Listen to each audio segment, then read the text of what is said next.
चलो देखो, हम अपनी क्लास शुरू करेंगे, पर उससे पहले मैं बता दूं आप लोगों को, मेरे साथ शनिवार को हादसा हो गया। चोट लग गई मुझे यहाँ पसली में, मेरी पसली में वो आ गया है क्रैक हल्का सा। तो अब समस्या इतनी है कि ऊपर से दिखने में तो कुछ भी नहीं है, ऊपर से तो आपको नहीं लगेगा कि मैम को कहीं चोट लगी है, पर समस्या इतनी है कि मैं बोलने में भी अंदर से मुझे पेन हो रहा है। अगर मैं बहुत ज़्यादा मूवमेंट करती हूँ तो उससे पेन हो रहा है। अभी बेल्ट ही लगी हुई है, 1 महीने के लिए डॉक्टर ने बेल्ट लगाई है। अब वो जगह ऐसी है कि जहाँ प्लास्टर नहीं हो सकता, वहाँ पे तो बस आपको खुद ही एकदम स्थिर रहना है और बेल्ट लगा के रहना है। तो 1 महीने की छुट्टी तो आप लोगों को दे नहीं सकती मैं, ये तो बस की नहीं है मेरे कि इतना मैं रख दूँ। तो मैंने डॉक्टर को बोला भी कि मैं तो पढ़ाती हूँ, मैं तो नहीं ले सकती इतना रेस्ट, तो बिल्कुल ही नहीं ले सकती। तो उन्होंने कहा कि कोई बात नहीं, आप पढ़ाइए, बेल्ट लगा के रखें हमेशा और मूवमेंट ज़्यादा ना करें। तो अब बात यह है कि जो ये शब्दावली है, शब्दावली तो आप लोगों को अपने स्तर पे करनी है। अभी मैं कम से कम बोलूँगी अभी 2-4 दिन में, इस सप्ताह मतलब 1 सप्ताह, क्योंकि बोलने में सांस के साथ ना पेन हो रहा है अभी। जैसे तो 1 सप्ताह दवाई चलेगी तो शायद थोड़ा बहुत आराम मिल जाएगा, तो मैं थोड़ा कम ही कोशिश करूँगी बोलने की। तो तब तक शब्दावली 1 सप्ताह आप लोग पढ़िए अपने हिसाब से, फिर उसके बाद हम टॉपिक ही करते हैं आज अपना। आवाज़ ठीक आ रही है ना आप लोगों को पीछे? चलो, तो हम लोगों की वर्णमाला समाप्त हो गई थी और आज हमें वर्णमाला का दूसरा पॉइंट करना है, जिसे हम वर्तनी के नाम से जानेंगे। इकाई 1।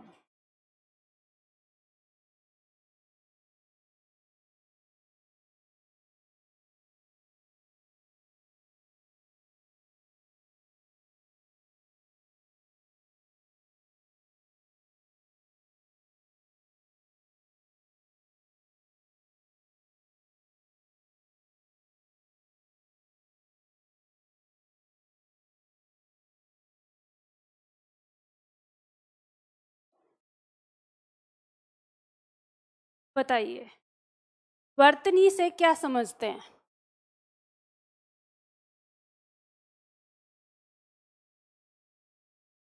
बताइए, वर्तनी से क्या समझते हैं आप लोग? कितने छात्र ऐसे हैं जो वर्तनी को जानते हैं? अब मत कहना कि हम नहीं जानते हैं, क्योंकि मैंने आपको इस बैच में बताया है पहले, वर्तनी का मतलब क्या है। अरे स्पेलिंग बोल सकते हो ना, मत डरो, ठीक है। जिसे आप स्पेलिंग कहते हो अंग्रेजी भाषा में, उसको हम हिंदी भाषा में क्या कहते हैं? वर्तनी कहते हैं। तो लिखो, इसमें परिभाषा लिखो वर्तनी की। देखो, किसी शब्द में किसी भाव को बताने के लिए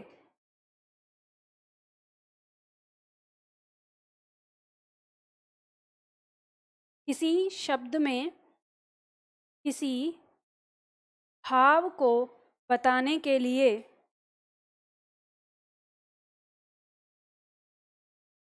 जितने वर्ण या अक्षर जितने वर्ण या अक्षर जिस क्रम में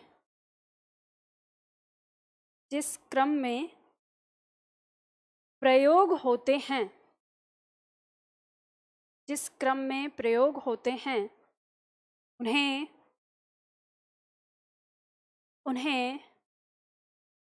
उसी क्रम में लिखने को उन्हें उसी क्रम में लिखने को वर्तनी कहते हैं। उन्हें उसी क्रम में लिखने को वर्तनी कहते हैं। पूर्ण विराम लगा के लिखिए। अंग्रेजी में इसे स्पेलिंग सामने देखकर लिखना, देवनागरी में लिखना है हमें, रोमन लिपि में नहीं। अंग्रेजी में इसे स्पेलिंग तथा उर्दू में हिज्जे कहते हैं तथा उर्दू में हिज्जे कहते हैं।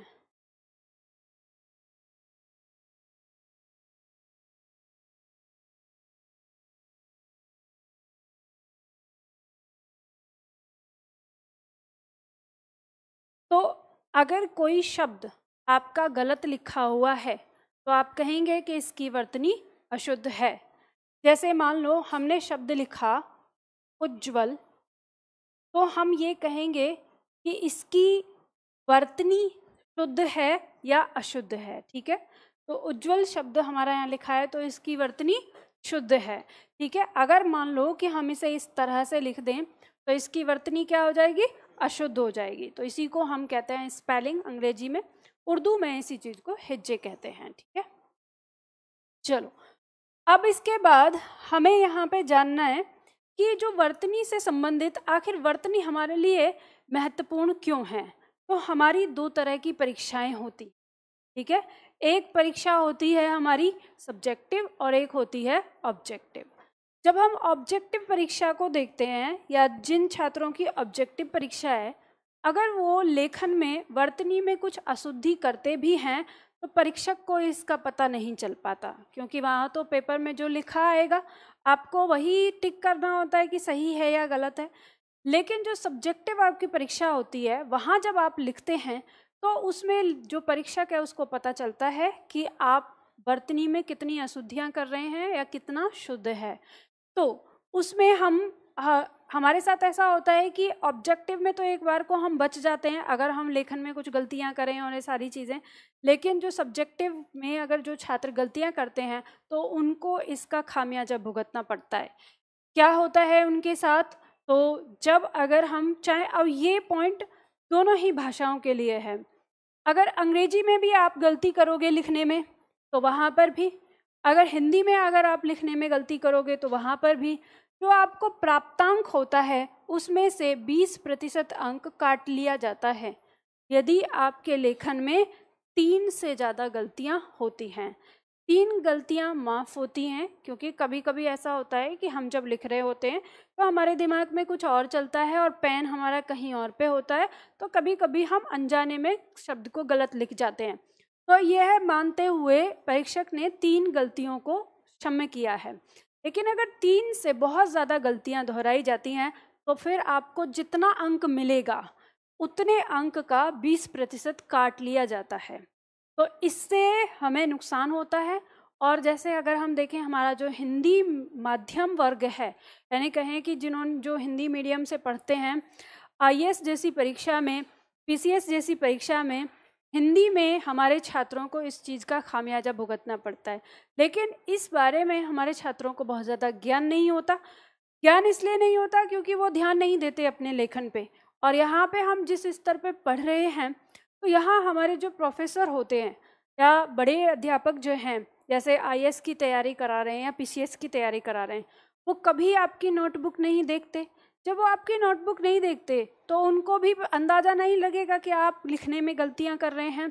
और क्योंकि अगर आपको अंदाज़ा हो जाए कि मैं लिखने में गलती कर रहा हूँ तो आप शुद्ध ही लिखेंगे, फिर तो गलती करेंगे ही नहीं, तो आपको भी पता नहीं चलता। और इस तरह से हमारे छात्रों को अपनी इस कमी के बारे में पता नहीं चलता है। तो यहाँ पर यही है कि हिंदी व्याकरण सीखने से हमें ये फ़ायदा होता है कि हमारा लेखन भी सुधर जाता है। अब हिंदी व्याकरण में हमारा लेखन कैसे सुधरेगा, तो पॉइंट हमारा यही है कि हमने इससे पहले जब वर्णमाला की क्लास की तो वर्णमाला में हमने बहुत सारी चीज़ें जानी, लेकिन आज जो हमारी वर्तनी है इसमें हम कुछ चीज़ें अपने लेखन के दृष्टिकोण से भी सीखेंगे और कुछ पॉइंट को हमें हमारी परीक्षा में जो आता है, प्रश्न पूछा जाता है, उस दृष्टिकोण से भी। तो अब ध्यान दीजिएगा आप कि यहाँ मैं आपको कुछ बातें जो बताऊँगी वो ये मत सोचना कि यह सिर्फ हमारे लेखन की दृष्टि से है और ये हमारी परीक्षा में नहीं आ सकता। आपकी परीक्षा में आ सकता है। आधुनिक समय में जो परीक्षक है इस वाले टॉपिक से प्रश्न बनाकर पूछ लेता है। ऐसे पूछ सकता है, मान लो अगर हम रेखा के बारे में पढ़ रहे हैं तो वह हमसे पूछ सकता है कि सिरोरेखा हमें कितने शब्द, हमें किस पे लगानी चाहिए, वर्ण पे लगानी चाहिए, अक्षर पे लगानी चाहिए, या शब्द पे लगानी चाहिए, या सिरोरेखा से हमें किस चीज़ के बारे में जानकारी मिलती है। तो ये क्योंकि हमारी देवनागरी की विशेषता में भी आते हैं, तो इस तरह के पॉइंट हमें देखने को मिलेंगे, तो वो भी हमें सीखना है। दूसरा कि जैसे हम लिख रहे हैं और हम लिखने में गलती करते हैं, कैसे कुछ शब्द हैं हमारे, तो मैं उसी को बताना शुरू करती हूँ, आगे हम बढ़ेंगे, इसके साथ ही जानेंगे। तो हमें ये नहीं सोचना, मतलब मेरे कहने का मतलब ये है कि आप लोगों को ये नहीं सोचना कि वर्तनी तो हमें ज़रूरत ही नहीं है सीखने की, क्योंकि हमें तो लिखना नहीं पड़ेगा, ये नहीं सोचना आपको अपने दिमाग में, क्योंकि यहाँ हम जो भी पॉइंट पढ़ेंगे वो हमारे लेखन में भी काम आएंगे, साथ ही साथ हमारी ऑब्जेक्टिव परीक्षाओं में प्रश्न भी बन सकते हैं। ठीक है, तो दोनों ही छात्रों के लिए महत्वपूर्ण है ये पॉइंट। तो इसमें देखो, सबसे पहले हम देखते हैं कि लिखते समय हमें कुछ सावधानी रखनी होती है। और लिखते समय में कौन सी सावधानी, जब पहला पॉइंट दिया है वर्णों की लिखावट में सावधानी, हमें ये ध्यान रखनी है कि हमारे जो वर्ण हैं उनकी जो हम लिखावट करते हैं ना, आकृति बनाते हैं, उनमें हमें कैसे सावधानी रखनी है। तो यहाँ पर दिया है ख, जैसे एक उदाहरण है, ये मत सोचना कि केवल ख की बात कर रहा है, ये तो बस एक उदाहरण है कि जैसे ख को लिखते समय ध्यान दें कि ख को इसी तरह से ना लिखें, अन्यथा शब्द का अर्थ बदल जाता है। इसका कहने का मतलब क्या है कि जैसे हम लोगों को आदत होती है ख को ऐसे लिखने की, मतलब हम इस तरह से लिख देते हैं ख को, तो ऐसे नहीं लिखना है। तो आपको लेखन में इसको किस तरह से करना है, आप या तो ऐसे बनाएं बिना पेन उठाए, अगर मान लो आपको ये आदत नहीं है तो आप जब इसको लिखते हैं तो थोड़ा यहाँ तक ले जाएं और तब ये ऐसा लिखें। कहने का मतलब है ये ख दिखना चाहिए।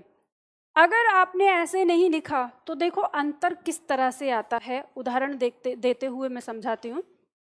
अंतर ऐसे आ जाता है जैसे कि आपने अगर मान लो ऐसे ही लिखा, आप ऐसे लिख रहे हैं, ये शब्द हमारा क्या हो गया, खाना, और खाना का अर्थ यहाँ पर क्या है, भोजन है।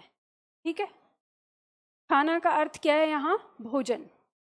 आप इसे ऐसे लिख रहे हैं क्योंकि आपके दिमाग में ये है, लेकिन अगर हमने इसको ऐसे खाना लिखा तो ये अगर हम इसे दूसरे रूप में देखें तो हम इसे र वा ना ऐसे पढ़ सकते हैं, जिसका अर्थ हो जाता है चले जाना। तो आपको यहाँ पर ये बात समझ में आई कि ये वर्ण ऐसा है कि अगर हमने अपनी लिखावट पे ध्यान नहीं दिया तो हमारा अर्थ भी बदल जाएगा। ठीक है, उदाहरण में इसे लिख लो कि इस तरह से हमें ध्यान देना है। तो हमें सदैव याद रखना है कि ख को हम किस तरह से ऐसे लिखें। अब इसी तरह से और वर्ण आते हैं, जैसे मान लो कि आप घ लिख रहे हो, आपने घ लिखा, अगर आपने इसको ऐसे करके यूं लिख दिया और इसमें ऊपर सिरोरेखा नहीं देखी तो इसका मतलब ध हो जाता है। ठीक है, यानी इसके समकक्ष हमारा दूसरा वर्ण है ये। तो हमें दोनों में अंतर करना है कि घ को हमें ऐसे लिखना है इस तरह से, और इस ध को ऐसे लिखना है।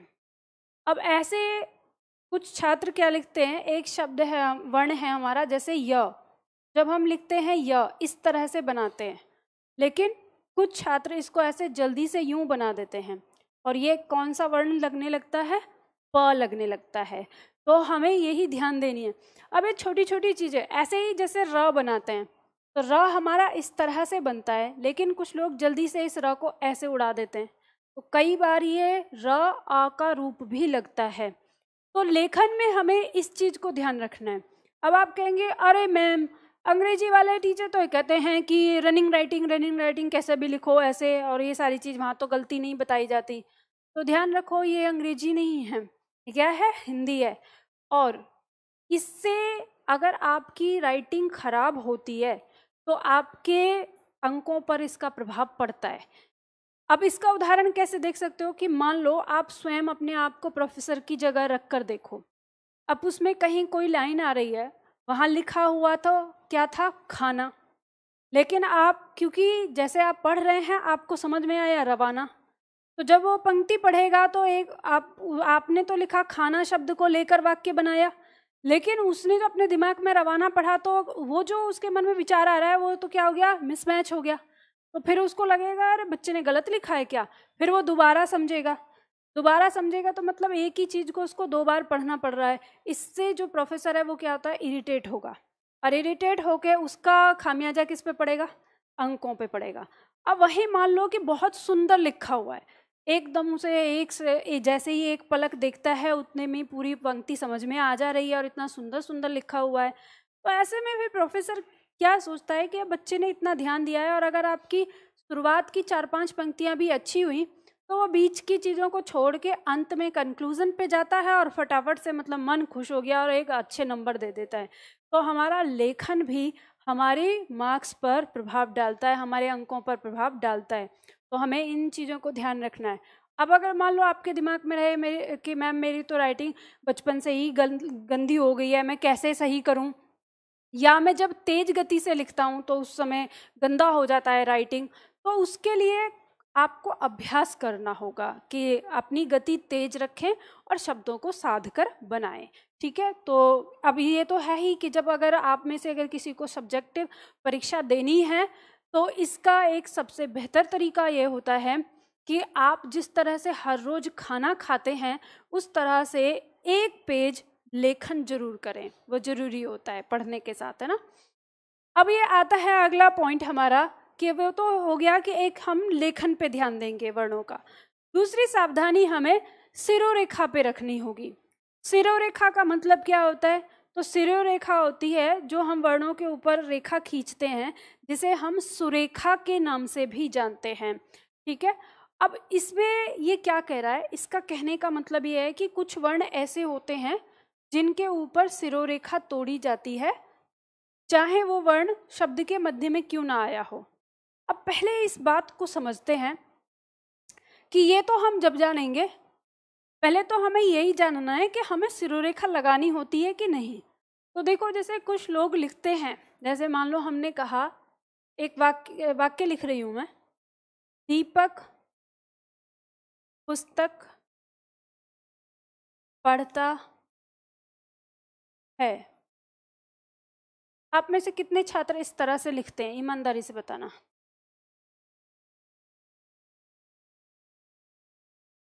आप और सब ऐसे लिखते हैं? क्या गलती है इसमें, बताओ। गलती इसमें यह है कि इसके ऊपर सिरोरेखा होनी चाहिए, और सिरोरेखा इसके ऊपर नहीं है तो इसमें गलती हो गई। अब ये जो बात मैंने आपको बताई है, ये बात आपको वही अध्यापक बताएगा सही जो खुद रेखा खींचता होगा। जो रेखा नहीं खींचता होगा वो कहेगा अरे इसका कोई फर्क नहीं पड़ता।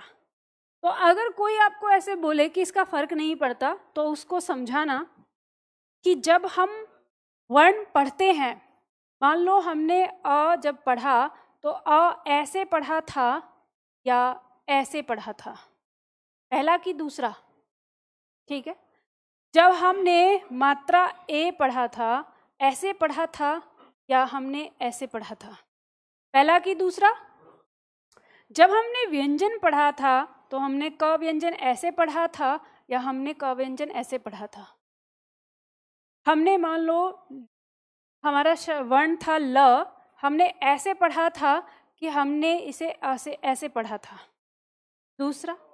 तो मतलब आपको पता है कि जब आपने इनको पढ़ा था तो उस समय सबके ऊपर आपने सिरोरेखा खींची थी। और अगर हम इनकी मात्राओं की बात करें कि मान लो ये हमने आ अगर लगा लिया, तो इस आ की मात्रा मैंने आपको ऐसे बताई थी या ऐसे बताई थी, दूसरे तरीके से। और ये जो मात्रा है आपकी, इसकी मात्रा ऐसे बताई थी या इसकी मात्रा इस तरह से बताई थी, यानी सिरोरेखा तो हम लगा ही रहे हैं वहाँ पर जब हम पढ़ रहे हैं।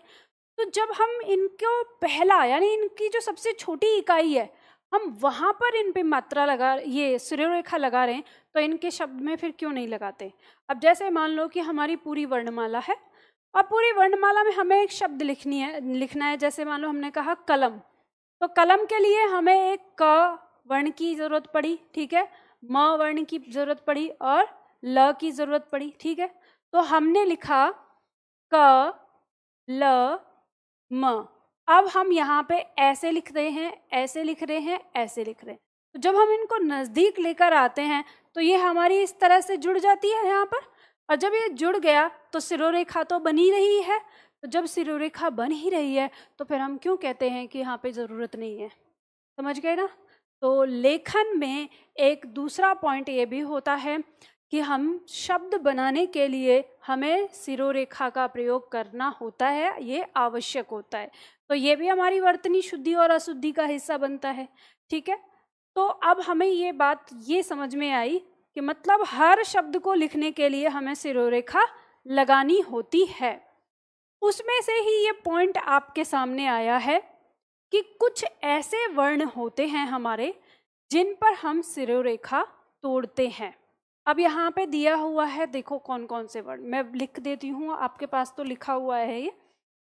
जैसे दिया हुआ है वर्ण हमारा आता है अ जब हम लिख रहे हैं तो हम सिरोरेखा इसके ऊपर से नहीं लेते, इस पे यहीं पे लेते हैं। ठीक है, ऐसे ही वर्ण है हमारा ध, तो ध पे हम पूरी सिरोरेखा नहीं लगाते, यहाँ लगाते हैं। ऐसे ही वर्ण आता है थ, ऐसे ही आ जाएगा वर्ण हमारा छ।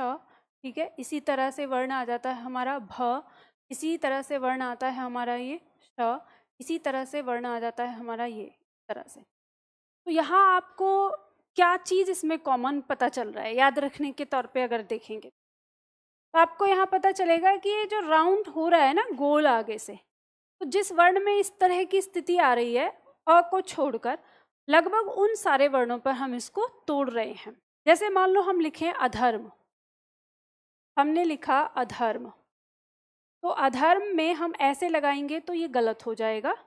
हमें इसको कैसे लिखना होता है, हमें सिरोरेखा तोड़नी होती है। यहाँ पे लिखा और यहाँ पे, इसके बाद बात समझ में आई। यहाँ पे इस तरह से दिया है।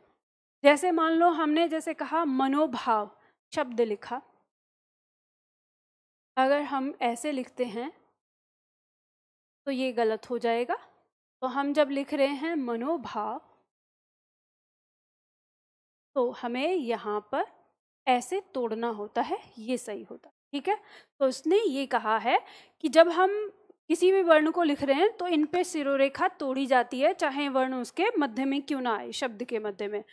बात समझ में आ गई आपको। तो आपके बाद ये ध्यान रखना, तो यहाँ पे दिया हुआ है, ये वर्ण हैं आपके जितने जो दिए, तो यहाँ आपको दिया है। अब इसमें एक चीज़ और बता देती हूँ कि ये जो आपका तालु श है, आप देखेंगे तो यहाँ पे आपको इसमें सिरोरेखा टूटी हुई दिखाई दे रही। ठीक है, स आने पे, लेकिन जब आप आगे किताब में कहीं देखेंगे तो आपको कहीं कहीं पे इस स के ऊपर से सिरोरेखा दिखाई दे जाती है। ठीक है, जैसे मान लो ऐसे रहेगा, ये तो पूरा आ जाता है इससे। तो ये क्या है, ये कंप्यूटर का एरर है। हमारे जो हिंदी के फॉन्ट हैं, कुछ फॉन्ट में इस स पर गलती से ये एरर रह गया है। तो जैसे अब ये वाला फॉन्ट है जो हमारा दिया है, ये कृतिदेव फॉन्ट है, तो ये सही लिख रहा है, लेकिन कुछ फॉन्ट हमारे गलत लिख देते हैं। तो वो कंप्यूटर की भाषा है, अगर उसने उसे गलत लिख दिया, जैसे उदाहरण के लिए यहाँ दिया हुआ है मैंने ये वाला। ठीक है, जैसे इसमें दिया है तो ये दूसरा फॉन्ट है, ये वर्कमैन चाणक्य है और ये हमारा कृतिदेव है, तो इनमें फॉन्ट की वजह से इसमें ये गलती आई है। लेकिन आप लोगों को तो लिखने के लिए फ़ॉन्ट लागू करने की ज़रूरत नहीं है। कभी आप कहें कि ऐसे लिख के कह दें, अरे मैम वो मैंने ना वॉकमैन फ़ॉन्ट में लिख दिया था, ऐसा तो नहीं होगा ना। आपको तो पता है ना कि क्या किस तरह से जाना है। ठीक है, तो इसको हमेशा ध्यान रखना है ना, ये वाली चीज़। अब इसके बाद हमारा तीसरा पॉइंट आता है संयुक्त वर्ण। संयुक्त वर्ण हमारा है क्या, हमें इसे समझना है। अब हमने इससे पहले इस संयुक्त वर्ण शब्द को इससे और भी पहले पढ़ा है। संयुक्त शब्द को कहाँ कहाँ सुना था बताओ, इससे पहले संयुक्त शब्द को और कहाँ सुना है, समझ में नहीं आया।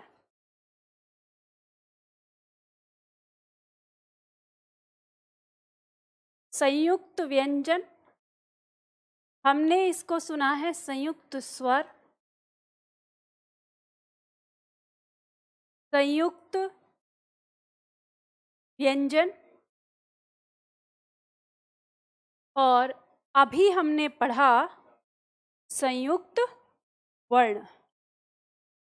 तो आपके दिमाग में सवाल ये आएगा कि क्या ये तीनों चीज़ें एक हैं या इनमें कोई अंतर है।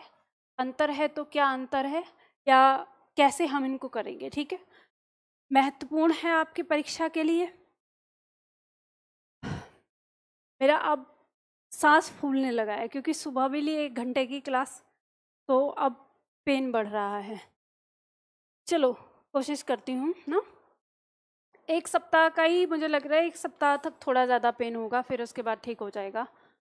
तो देखो यहाँ पर संयुक्त स्वर और संयुक्त व्यंजन और संयुक्त वर्ण या अक्षर, इन तीनों में अंतर क्या है।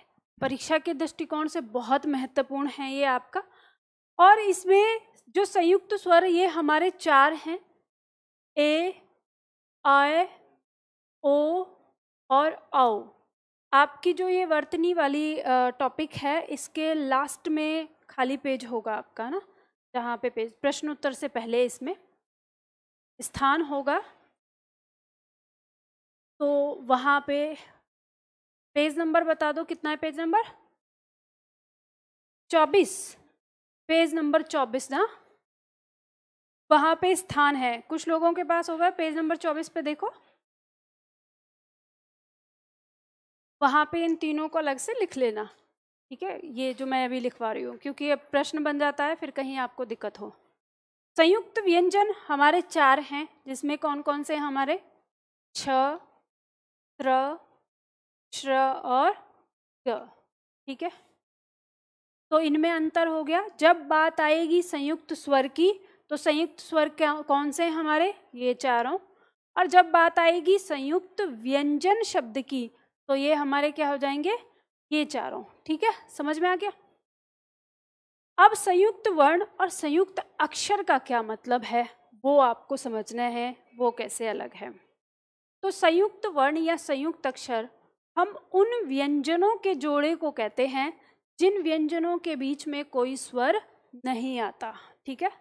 जैसे कोई शब्द हमारा लिखा हुआ है और उस शब्द में हमारे व्यंजन के बाद क्या आता है? हमेशा स्वर आता है उसे उच्चारण करने के लिए। लेकिन कुछ शब्द ऐसे होते हैं जिनमें व्यंजन के तुरंत बाद कोई स्वर नहीं आता, व्यंजन ही आ जाता है। जैसे उदाहरण के तौर पर हमने शब्द लिखा नित्य।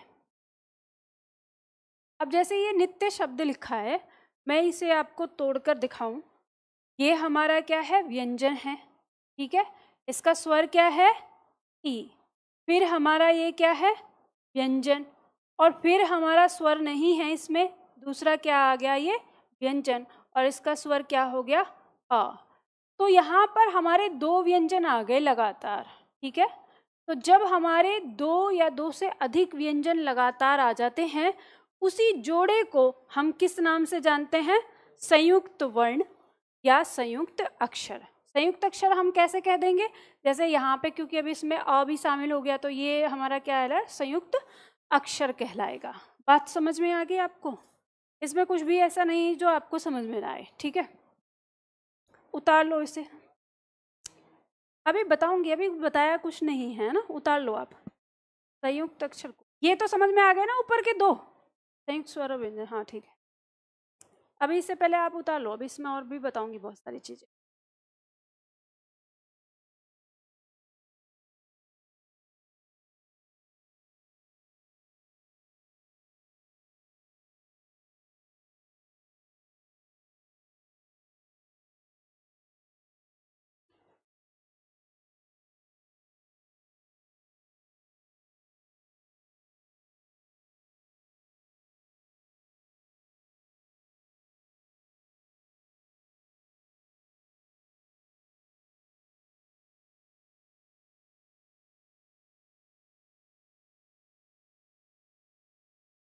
हो गया? अब देखो यहाँ पे ध्यान दो, संयुक्त वर्ण या संयुक्त अक्षर का मतलब अच्छे से समझना है।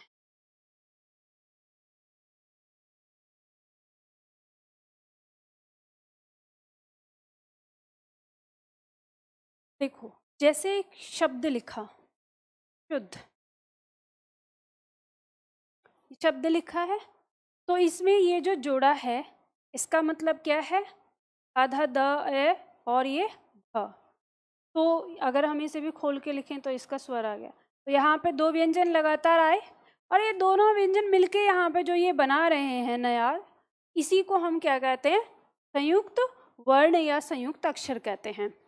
अब इसी तरह से जैसे मान लो शब्द लिखा कार्य, अब एक कार्य लिखा हमने, तो यहाँ पर ये हमारा जो आ रहा है वर्ण, इस वर्ण को ही हम क्या कहेंगे? संयुक्त अक्षर कहेंगे। संयुक्त अक्षर कैसे कहेंगे इसको? क्योंकि इसमें क्या है? आधा र है और फिर य है, ठीक है। र को सहारा य दे रहा है अपने स्वर से, तो ये जोड़ा आ रहा है, तो यह भी हमारा क्या कहलाएगा? संयुक्त वर्ण कहलाएगा, ठीक है। इसी तरह से जैसे मान लो हमने लिखा प्रकाश, अब हमने शब्द लिखा प्रकाश, अब इसमें ये जो प्र दिया है ये हमारा क्या है? संयुक्त वर्ण है, ठीक है, संयुक्त अक्षरी है। कैसे? क्योंकि इसमें हमारा व्यंजन प और फिर हमारा ये र और इसका स्वर क्या है? अ, तो फिर ये हमारे पास वही व्यंजन का जोड़ा आ रहा है। अब आपके दिमाग में आएगा कि मैम क्या 2 ही जोड़े होते हैं, इससे ज़्यादा नहीं हो सकते? तो ज़्यादा भी हो सकते हैं, ठीक है, 3 भी हो सकते हैं, 4 भी हो सकते हैं। पर बात यह है कि जो हमारा ये संयुक्त अक्षर या संयुक्त वर्ण आएगा, ये वो होगा जिसमें लगातार व्यंजन आ जाता है, उसके बीच में स्वर नहीं होता, ठीक है। बात समझ में आ गई? अब बात आती है कि संयुक्त वर्ण हमारे पास और कौन से हैं और इन्हें हम क्यों लिखा, कैसे हुआ। तो एक सबसे पहले आपको शब्द बताती हूँ। शब्द है हमारा, इसका उच्चारण बताओ मुझे, क्या है ये? ये है विद्या, ठीक है, विद्या नहीं है जैसे ध करके बोलते हैं, वो नहीं है, ये है विद्या। हम अगर इसको खोलकर लिखते हैं तो हम इसको ऐसे लिखते हैं, द और या, ये है विद्या, ठीक है। इसका शुद्ध उच्चारण जो है वो क्या है? विद्या है। तो हमने इसको ऐसे क्यों लिखा? जब ये वैसे लिखा जाता है तो हम इसको ऐसे क्यों लिख रहे हैं? अब यहाँ आपके सामने आएगा कि ये जो दिख रहा है ना, इसी को आप संयुक्त वर्ण या संयुक्त अक्षर के नाम से जानते हैं, कि जो ये एक जगह आया है। अब जो छात्र इसको नहीं पहचानेंगे या ढंग से नहीं पढ़ा, तो वो ये नहीं जान पाएंगे कि इसका मतलब आधा द और य है, तो वहाँ गलती हो जाती है। तो यही हमें समझना है, इसी वजह से उच्चारण में गलती हुई, तभी हमने विद्या कह दिया, जबकि होना क्या चाहिए था? विद्या होना चाहिए था उच्चारण इसका, क्योंकि हम उसको नहीं पहचान पाए वो है क्या। तो अब आपके दिमाग में आएगा कि अच्छा इस तरह के वर्ण लिखे जाते हैं, होते हैं कई सारे। जैसे एक शब्द मैं लिखती हूँ, शब्द है हमारा, बताइए ये क्या है मैंने जो लिखा? ये है पद्मिनी। अब अगर मान लो आपसे पूछा जाए कि ये वर्ण कौन सा है हमारा, तो ये वर्ण हमारा किससे मिलकर बना है? अब आपने उच्चारण तो कर लिया क्योंकि बचपन से आपने सीखा हुआ है। अब एक और शब्द आप लिखते हैं, जैसे मान लो हमने लिखा ब्रह्म, तो हम ऐसे लिखते हैं ब्रह्म, ब्रह्मा, ब्राह्मण, ब्रह्मांड, ये शब्द आते हैं बनके हैं आपके। तो ये जो यहाँ पर आया है बनके, अब सवाल उठता है कि ये क्या है।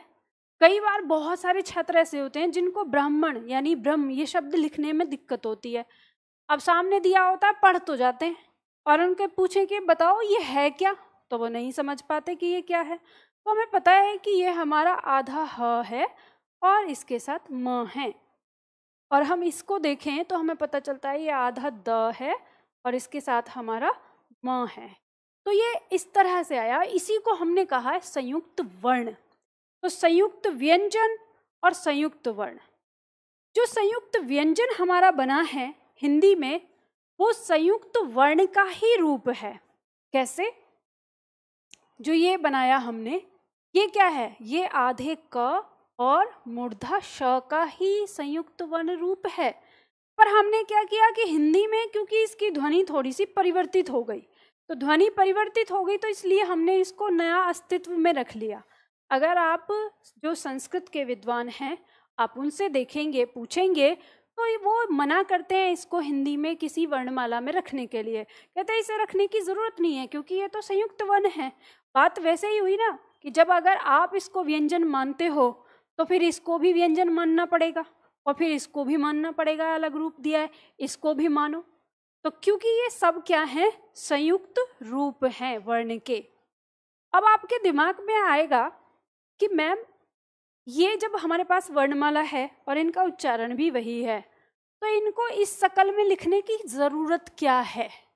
ठीक है, इस तरह से दिया है तो आएगा कि आखिर इसकी ज़रूरत क्या पड़ी ऐसे लिखने की, जिसे संयुक्त वर्ण बना दिया गया। तो ज़रूरत ये थी कि हम अभी 20-25 सालों से ही टाइपिंग कर रहे हैं। उससे पहले जब हम लिखते थे कोई भी चीज़ तो हम हाथ से ही लिख कर रखते थे। पुराने ज़माने की हमारी जो किताबें बनती थी, जब टाइपराइटर नहीं था उससे पहले, तो हम सब कुछ हाथ से ही लिख कर लिखते थे। तो जब हाथ से लिखते थे तो लोगों की स्पीड लेखन की कंप्यूटर के जैसी थी, बिल्कुल तेज स्पीड से। तो जब हम तेज स्पीड से लिखते हैं तब क्योंकि शब्द के अंदर आधा द आ रहा है और फिर म आ रहा है, तो आधे द को बनाने के लिए हमें इसके नीचे हल लगाना पड़ता है।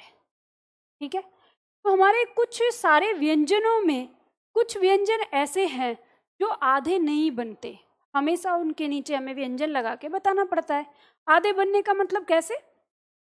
जैसे हमारा ये क है, अगर हम इसे आधा बनाए तो हम इसको ऐसे लिख देते हैं ना, जब हम क्या लिखते हैं तो बन जाता है आधा। अब इसे ऐसे समझना, हमने ये क्या लिखा, इस क्या को अगर हम ऐसे लिखें, दोनों में कोई अंतर है क्या? दोनों में कोई अंतर नहीं है, दोनों के उच्चारण में भी कोई अंतर नहीं है। ठीक है, क्योंकि वहां हमने किससे बनाया, हल से दिखाया उसको आधा, और ऊपर हमने क्या दिखाया, उसका ऐसा रूप बनाया।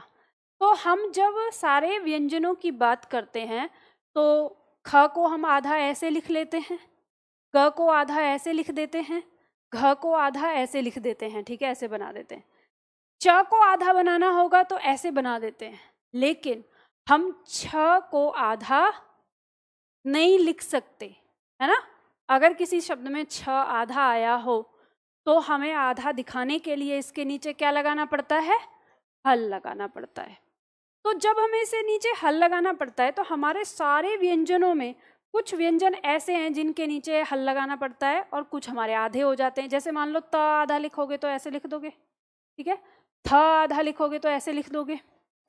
तो अब ऐसे ही हमारे कुछ वर्ण हैं, और वो कौन से वर्ण हैं, वो हमारे वर्ण हैं जिसमें आता है हमारा क वर्ग का पंचमाक्षर, इसे हम आधा नहीं लिख सकते।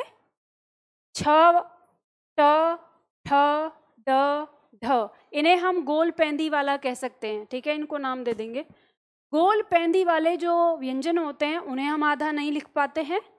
और द, र और ह, ये तीन वर्ण हमारे ऐसे होते हैं जिन्हें हम आधा नहीं बना पाते हैं। लेकिन ये शब्द में आधे प्रयोग होते हैं, तो जब ये शब्द में आधे प्रयोग होते हैं तो हमें इनके नीचे हल लगाना पड़ता था। अब जब हम हल लगाते थे तो हल लगाने का एक नियम है कि यह, मान लो जैसे शब्द वर्ण लिखा तो वर्ण से मिला के हल नहीं लगेगा। ये कैसे लगता है, इससे थोड़ी सी दूरी पे लगता है, मतलब इससे अलग करना पड़ता है।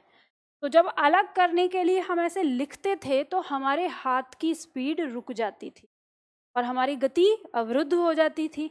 तो हमारे हाथ की गति अवरुद्ध ना हो, इसके लिए हमारे जो विद्वान थे जिन्होंने हमारी इस वर्तनी का निर्माण किया, इनका वर्णों का निर्माण किया, उन्होंने इस तरह की चीज़ों को लिखने के लिए वर्णों की आकृति चेंज कर ली।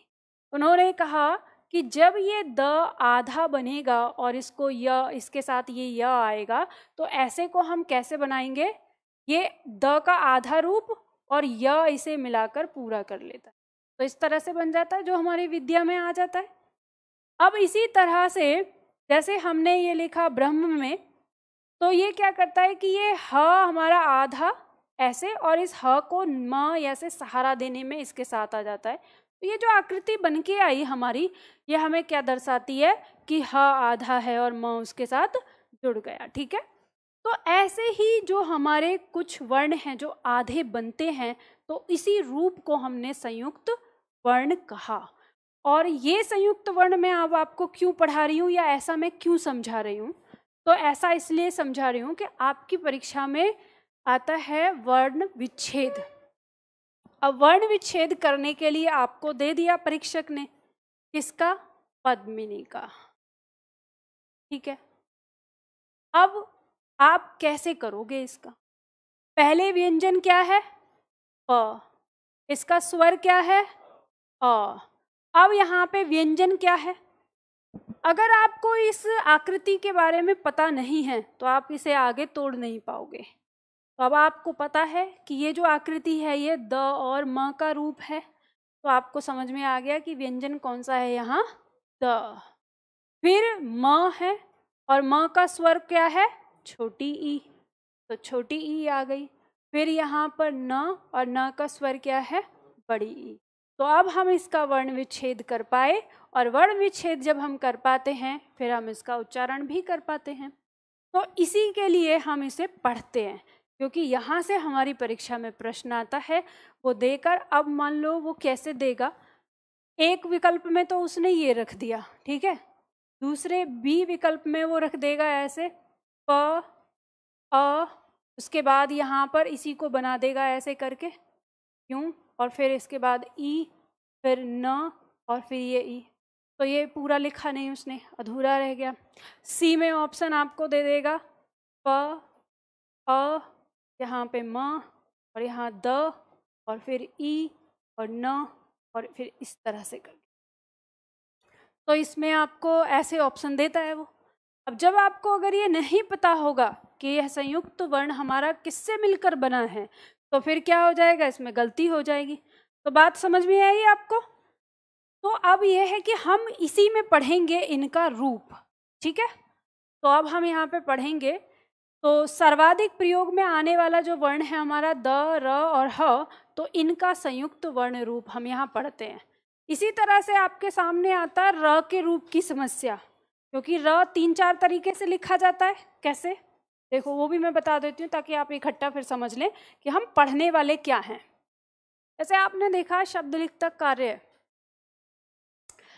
शब्द लिखा वृत्त, शब्द लिखा जैसे वज्र, ठीक है, और शब्द लिखा जैसे ट्रक, शब्द आ गया जैसे रवि। अब देखो कितनी जगह आपको र का उच्चारण दिखाई दे रहा है। ये दिखाई दे रहा है र, ठीक है, यहाँ पे दिखाई दे रहा है र, यहाँ दिखाई दे रहा है र, यहाँ दिखाई दे रहा है र, यहाँ दिखाई दे रहा है। अब इतनी जगह आपका र है और सब जगह अलग अलग लिखा हुआ है, इनमें क्या अंतर है? कुछ तो अंतर होगा। दोनों अगर सारे एक जैसे होते तो एक ही तरह से लिखे जाते। तो अगर आपसे अब इसमें प्रश्न आ गया, और यहाँ से प्रश्न आता है, आपके परीक्षक ने प्रश्न किया था लास्ट में, तो इसे समझना है हमें, तो हम ये पढ़ने वाले हैं यहाँ पर, ठीक है। जो संयुक्त वर्ण में हम पढ़ेंगे कि कौन क्या है, किसका रूप कैसे है, कौन कैसे बनता है, ये हमें यहाँ पर पढ़ना है। अब देखो सबसे पहला पॉइंट आ गया हमारे सामने, द का संयुक्त वर्ण रूप। अब द का संयुक्त वर्ण रूप में अब आपने इनको देखा होगा अलग अलग, ये देखने को मिलता है, ये देखने को मिलता है, ये, ठीक है। अब मेरे साथ इसमें लिख लो कि ये इनका किसका किसके साथ रूप है। इसमें हमारा द आधा और य पूरा, ये जो है ये आधा द और पूरा द का संयुक्त रूप है, ठीक है। ये आधा द और व का संयुक्त रूप है, ये आधा द और भ का संयुक्त रूप, ये आधा द और म का संयुक्त रूप। इसी तरह से एक और लिख लो, आता है ये आधा द और ह का संयुक्त, ठीक है।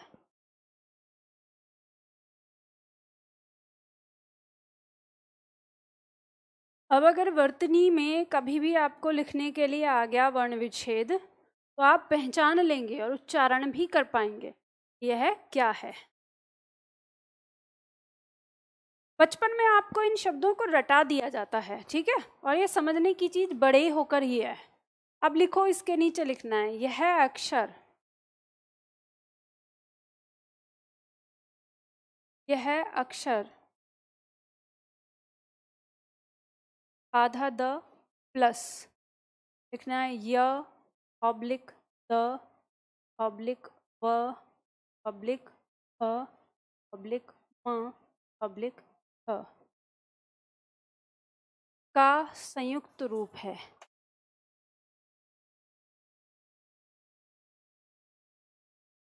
अलग अलग लिखने की ज़रूरत नहीं है, ऑब्लिक करके समझ जाओगे ना, सबके आगे में ये दिया हुआ है।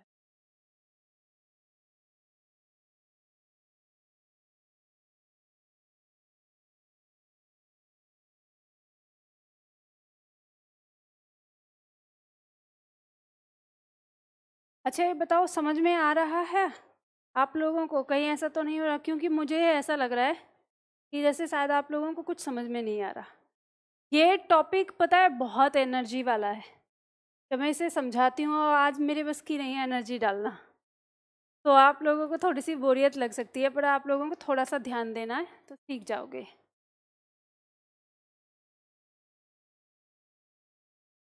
लिखा? ठीक है, इसके आगे लिखो का संयुक्त रूप है, का संयुक्त रूप है। पूर्ण विराम लगा के इसी में आगे लिखना है। इसमें पहला वर्ण द, अब उसे कैसे लिखना है देखो, जब लिखोगे इसमें पहला वर्ण द, इसको उद्धरण चिन्ह में बंद करना है, आधा, इसमें पहला वर्ण द आधा, और ब्रैकेट में लिखो आधे के आगे बिना स्वर के।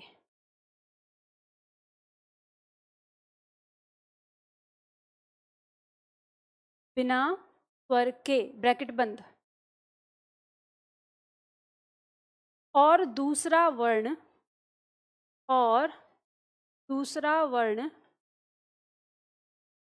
पूरा, और दूसरा वर्ण पूरा, फिर ब्रैकेट में लिखो स्वर के साथ।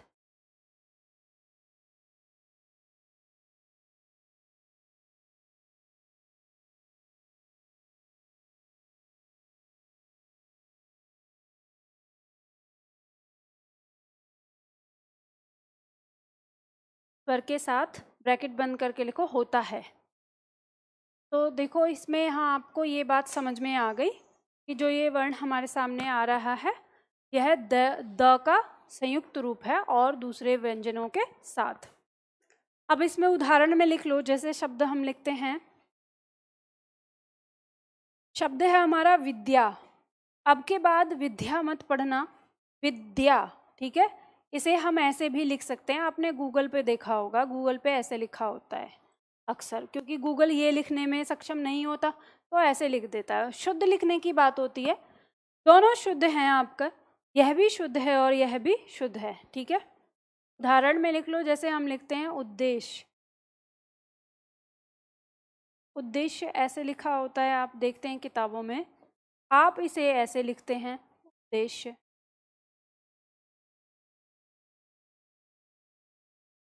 ठीक है, जैसे उदाहरण में हम लिखते हैं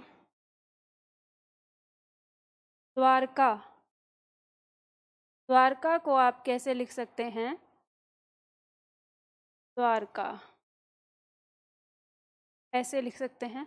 द्वारिका नहीं होता, ये बहुत आती है वर्तनी शुद्धिकरण में ना, द्वारका होता है, ठीक है। र नहीं लिखना है, लगा दिया क्या र?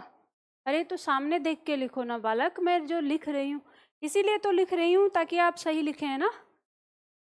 वर्तनी शुद्धिकरण में आता है और ये शब्द ना। दूसरा शब्द लिखो पद्मिनी, आप इसे ऐसे भी लिख सकते हो और इसे ऐसे भी लिख सकते हो।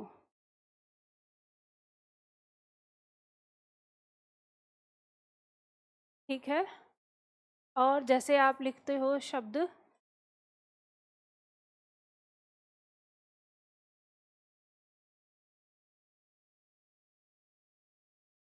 तद्भव आता है, तो आप इसको ऐसे भी लिख सकते हो, तद्भव, है। इसी तरह से शब्द होता है शुद्ध।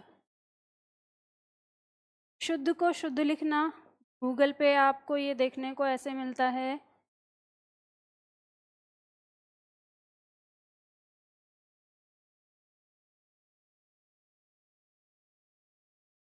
बराबर का मतलब है दोनों एक ही हैं।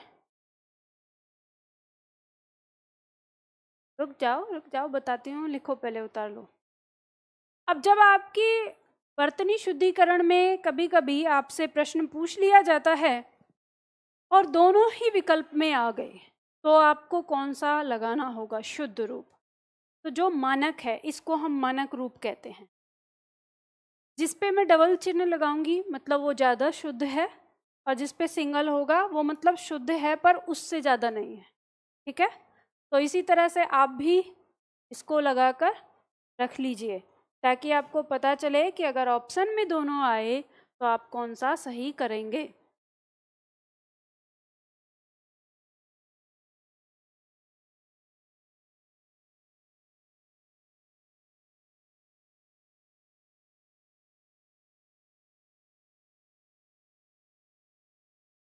और देखो, विद्या को विद्या लिखना इसलिए आवश्यक है क्योंकि हम इस तरह से लिखकर इसका उच्चारण सही कर पाएंगे। अगर हमने इस तरह से लिखा तो हमारी आने वाली पीढ़ी इस शब्द का उच्चारण परिवर्तित कर सकती है कि वह इसे विद्या पढ़ सकती है। तो इसलिए विद्या हमें इस तरह से ही लिखना पढ़ना चाहिए। ठीक है, ये आपको ध्यान रखना।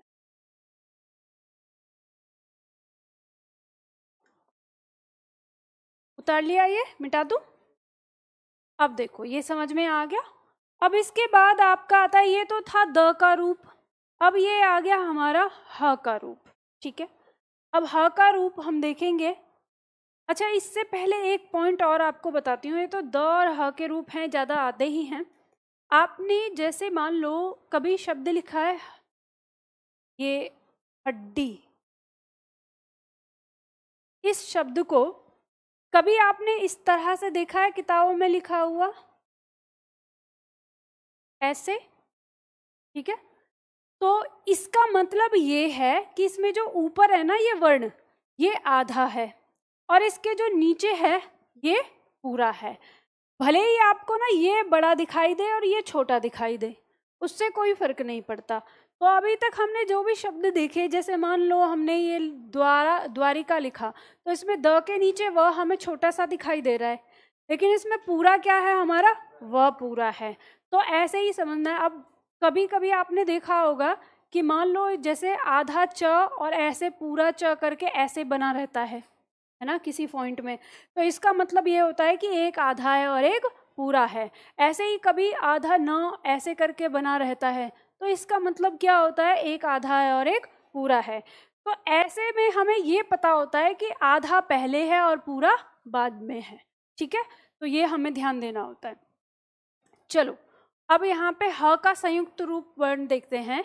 यहाँ पर ये जो ह बना है इसका मतलब है कि ह आधा और वह पूरा। ये ह आधा और इसमें य, ठीक है, इसके साथ ह और म। यहाँ पर इसका मतलब ह और ल, इसका मतलब ह और न। ठीक है, यह संयुक्त रूप।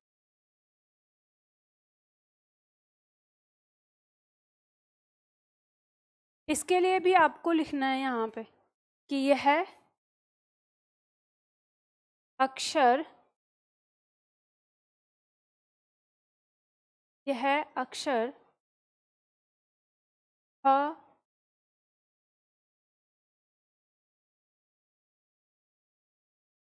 प्लस व पब्लिक य पब्लिक म न। ठीक है,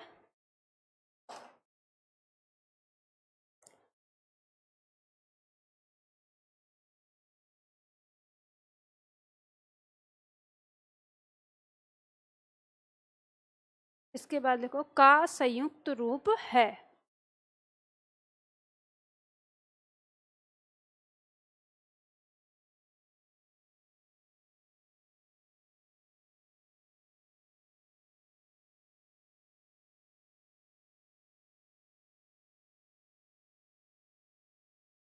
ठीक है, हो गया।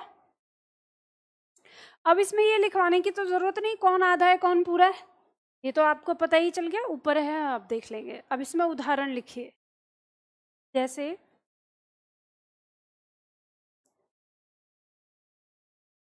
बताइए ये क्या है, इसका उच्चारण करके बताइए क्या है ये, व्हेल है या व्हेल है? व्हेल, क्योंकि ह पहले है। इसका मतलब क्या है, ह आधा, व के ऊपर मात्रा और ये व्हेल, ठीक है। अब हमने ये व्हेल था, लेकिन हमने इसको वहेल वहेल पढ़ के इसका नाम ही चेंज कर दिया। आजकल लोग क्या बोलते हैं, वहेल बोलते हैं, ठीक है, लेकिन है क्या ये व्हेल था, ठीक है। इसी तरह से हमारा आता है जैसे ह्यूमस। ह्यूमस शब्द को आपने पढ़ा होगा ना विज्ञान में,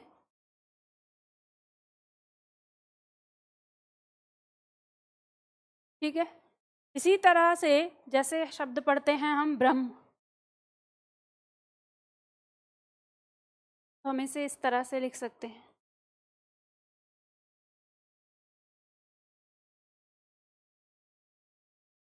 शब्द आता है आपका आह्लाद।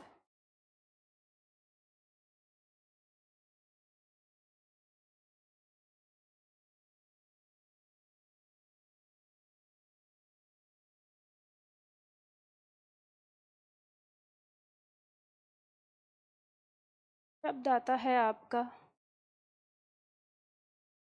चिन्ह।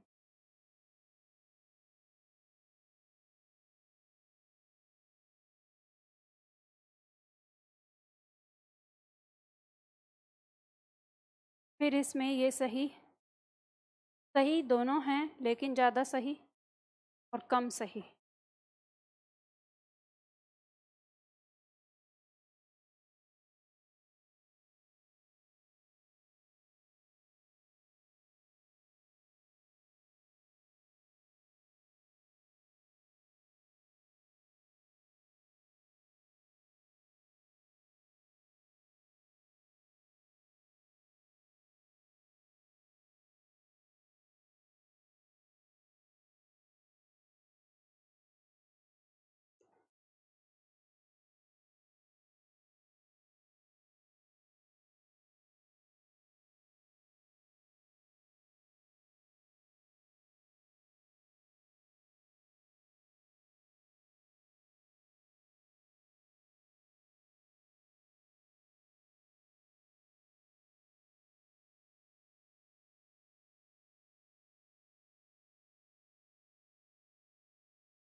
हो गया। अब देखो यहाँ पर ऐसे ही आपने शब्द देखा होगा, जैसे शब्द है हमारा, चरण क्या है इसका, चिन्ह। अब इसमें न हमें छोटा दिखाई देता था, अब छोटा ना दिखाई देता था तो जो कहते हैं ना कि ना समझ में लोगों ने क्या किया कि अरे ये छोटा सा है, इसको आधा, यानी ये आधा है तो इसको ऐसे कर दिया, शब्द क्या हो गया हमारा, चिन्ह, ठीक है। अब ये इसका उच्चारण होता है चिन्ह और ये हो गया चिन्ह, तो इस तरह से ये तत्सम हो गया संस्कृत शब्द, ये हिंदी शब्द बन गया, लोगों ने बदल दिया। ऐसे ही जो व्हेल था उसका क्या बना दिया, व्हेल बना दिया। इसी तरह से आपने देखा होगा कि कुछ लोग जैसे शब्द लिखते हैं, शुद्ध शब्द लिखते हैं, अगर उनसे किसी ने ऐसे पूछ लिया ना कि इसमें कौन सा आधा है और कौन पूरा है, तो बोलेंगे कि इसमें ध आधा है और द पूरा है, बताएंगे। तो आपको हमेशा ये बात याद रखना है, ये तो कुछ वर्ण है, अब इसके अलावा कोई और वर्ण भी आपको दिखाई देना, तो जो आपको, आप ऐसे ही याद रखना कि जो कोई शब्द लिखा है, किसी शब्द के अंदर कोई छोटा नन्ना सा मुन्ना सा दिखाई देना, वही पूरा है, वो उसको सहारा दे रहा है, और जो जिसके नीचे लगा है वो आधा है। अब यहाँ पे हम देखते हैं कुछ लोग ना ऐसे जल्दबाजी में जब नहीं समझ में आता ना तो ऐसे ही लिख देते हैं, मैंने इस तरह से लिखते हुए देखा है बहुत सारे लोगों को कि शुद्ध ऐसे, तो अब ये शुद्ध का शुद्ध ही हो गया, ये पूरा ही अशुद्ध हो गया, इसमें कहीं कुछ नहीं आएगा ना। तो अब आपको ध्यान रखना है, आपको पता होना चाहिए कि अगर हम इसको लिखते हैं तो हम इसको इस तरह से लिखते हैं, ये आधा द और फिर तब ये हमारा ध आता है, तब ये शुद्ध हमारा बनता है। ठीक है, तो इस तरह से आते। तो ये हमारे संयुक्त अक्षर के अंदर, संयुक्त वर्ण के अंदर ये हमारे कुछ वर्ण हैं जो हमारी वर्तनी शुद्धिकरण का हिस्सा होते हैं, और इसी वजह से हम जब इनका वर्ण विच्छेद करते हैं तो वहाँ हमको समस्या होती है, क्योंकि हमें इनके बारे में जानकारी नहीं होती है। और आप जानकर थोड़ा हैरान होंगे कि मैंने ये देखा कि एक हमारे विद्वान जन हैं, जो भी किताब है, उन्होंने वर्णमाला हमारे 57 दिए, मतलब 57, और फिर उन्होंने साथ में लिखा कि 57 से भी ज़्यादा वर्ण हमारे होते हैं जिनकी गिनती नहीं है, और उसमें इन वर्णों को लिख रखा था। माथा पकड़ लिया मैंने अपना देख के कि भाई इस तरह से तो ह जब आधा रहेगा तो वो प्रत्येक व्यंजन को अपने साथ नीचे लगा सकता है। मान लो कि जैसे हमारा ये ह है, अब जब ह बनाना है, ह आधा है तो इसमें ल भी लग जाता है। अब इस ह के अंदर ध भी लग जाएगा अगर इसके बाद कहीं कोई वर्ण आए। जब ये ह आधा है तो इसमें भ भी लग जाएगा। जब ये ह आधा है तो इसके साथ व भी आ सकता है। तो कुछ भी आ सकता है, जैसा शब्द होगा उसके अनुसार आ जाएगा। तो ऐसे ही बनाते थे, क्योंकि ये कैसे बनाते थे कि मान लो अगर हमें ह आधा बनाना है तो हमें ऐसे हल लगाना पड़ता था। तो जल्दी ही हम अगर रनिंग में लिख रहे हैं हम तो ऐसे ल बना दिया तो साथ में लिख गया, हमें इसमें ज़्यादा टाइम नहीं लगता था। फिर लोग इसे समझ नहीं पाते तो लोग इनको गलत समझ लेते हैं। कुछ लोग कहते हैं ये तो व्यंजन ही है। ऐसे ही हमारे संस्कृत में ये बना है, जो ये बनाया गया ये किसका था? आधे क और श का रूप था। इसी तरह से जो त्र बनाया है ये क्या है? त, आधा त और र का रूप है। ठीक है, इसी तरह से जो श्र बना है हमारा ये क्या है? तालु श, और तालु श आधा है और उसमें र है इसी का। तो ये संयुक्त रूप ही है ये। तभी आप देखेंगे लोग कहेंगे कि आपको संस्कृत वर्णमाला में ये पढ़ने को नहीं मिलता, ना संस्कृत वर्णमाला में ये पढ़ने को मिलता, ना ये मिलता। लेकिन ये वर्ण ऐसे हैं जो आपको संस्कृत शब्दों में बहुत ज़्यादा देखने को मिलते हैं। आप लिखते हैं क्षमा, कक्षा, क्षत्रिय, तो दिमाग में प्रश्न नहीं आता बंद आए कहाँ से हैं जब ये वर्णमाला में नहीं है। तो आए इसलिए हैं क्योंकि ये इन दो वर्णों का युग्म है। ठीक है, तो ये बात आपको समझ में आई। तो आज की क्लास में तो मैं अभी आपको इतना ही कराऊंगी। ये टॉपिक बहुत अच्छा था, इसे मैं और बहुत बेहतर तरीके से आप लोगों को समझा सकती थी, पर मेरी तबीयत ठीक नहीं है और ये पूरा लगता है शायद 1 महीने के लिए पूरा। डॉक्टर ने तो 1 महीने तक तो बेल्ट हटाने के लिए बोला ही नहीं है, 1 महीने तक बेल्ट लगानी है पूरी। अब देखते हैं क्या होता है, कितने दिन झेलना पड़ेगा। ठीक है, तो आप लोग अपनी शब्दावली को पढ़िएगा। ठीक है, तो आज के लिए इतना ही करते हैं, फिर मिलते हैं कल की क्लास में।